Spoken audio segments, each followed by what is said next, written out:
I'm Haley B. Miller, and this is Ohio Politics Explained, a podcast where you give us 15 minutes and we give you all the news you need to sound smart and impress your friends.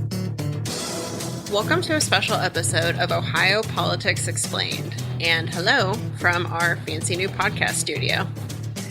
Today, we're talking about pedestrian safety and whether Ohio is doing enough to prevent the tragic deaths of people hit by cars. Joining me today is Laura Bischoff. Hello, from the new studio. So, after Ohio increased its gas tax, state officials upped road safety spending by 83%. We're now spending nearly $200 million and have seen a drop in traffic and pedestrian fatalities. But the problem isn't magically fixed, as your reporting shows. What are some of the latest trends that we've seen, especially when it comes to pedestrian deaths? Well, you're right. Like, we increased the safety spending through ODOT to about $191 million a year.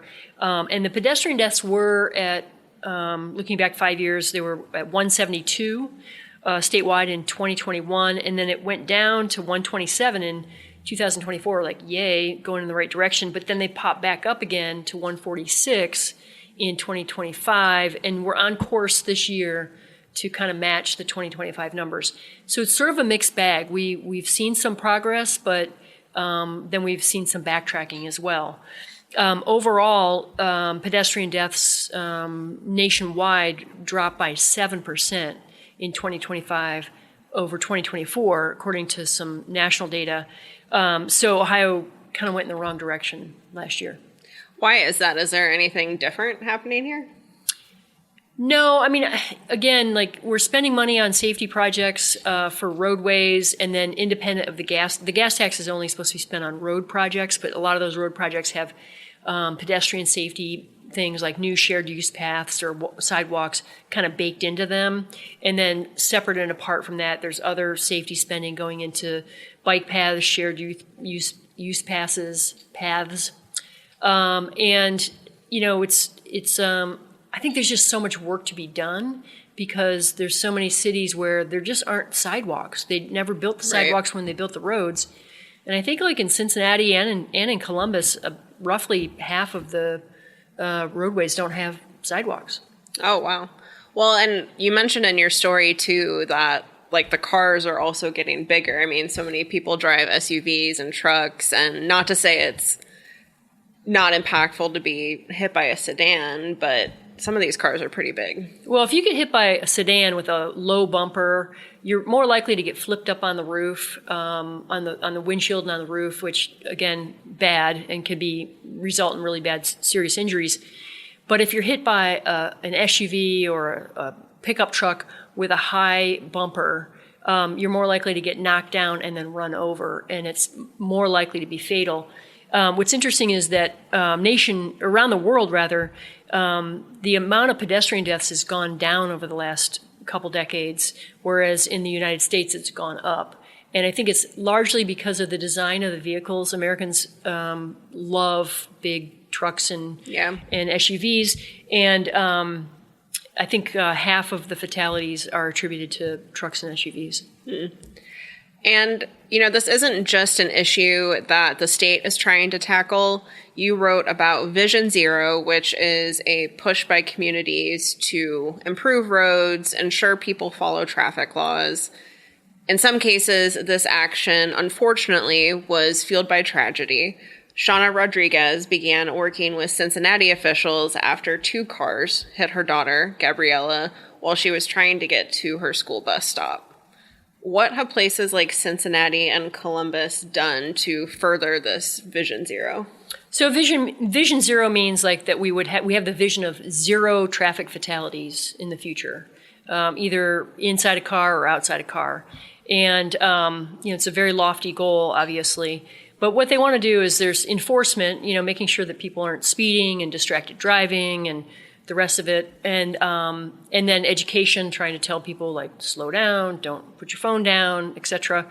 And then there's also the engineering of it, which is adding speed cushions or speed bumps or improving pedestrian lighting, and giving even little things like reprogramming the buttons on the poles when you want to cross a road. Reprogramming it so you hit the button and it gives the walkers like a 15-second head start before the light turns. It's called leading something or other. Anyway, I've seen that in a lot of places where I'm crossing the road, and I really appreciate that because it does sort of give you a chance to get out in the road, start crossing before the cars resume traffic. So a lot of it is education, enforcement, and then engineering. And there's an effort to kind of like skinny down some of the roads, which, if it looks like a highway, people will drive fast. They'll drive like it's a highway. And the idea is to kind of like narrow them, give it more even just visually make it look smaller, and people will slow down. Yeah. What's the appetite among local officials and communities to do this kind of work? Because I feel like I hear people complain about bike lanes a lot. Well, it's interesting because a lot of people are interested. They're interested in biking, but they don't want to. They're scared off by the traffic, the crazy traffic, and the lack of dedicated bike lanes. The more bike lanes that you build, the more likely that those people who are hesitant now will give biking a go. I bike on the Olentangy river path a lot, and that is such a pleasant experience compared to trying to get from point A to B on a road with just like the little sharrows painted on the ground. Most drivers are respectful of bicyclists and pedestrians, but it only takes one driver who's distracted or angry or a jerk face to lead to permanent disability or death. Right. And I mean, it does seem like there's engagement on this issue across the state because we have had instances, Gabriella's death, he wrote about others who unfortunately have died in pedestrian accidents. And it seems like local and state officials want to try to put a pin in this to the best of their ability. And I would say that in Columbus, there's a huge opportunity with this Link-us sales tax that was approved by the voters.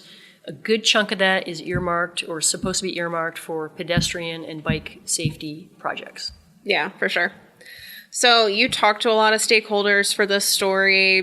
Based on everything you've learned, before we end, any advice for our listeners on how they can do their part to keep people and roads safe? Well, as an individual, driver, slow down, pay attention, put your phone away. And then also, it's smart to engage with your local government and make your wishes known. Either you want to have bike paths or maybe you don't. Maybe you want everybody going faster to get out of town. Yeah, maybe. Well, for more on this important topic, you guys can head to our websites to read Laura's story.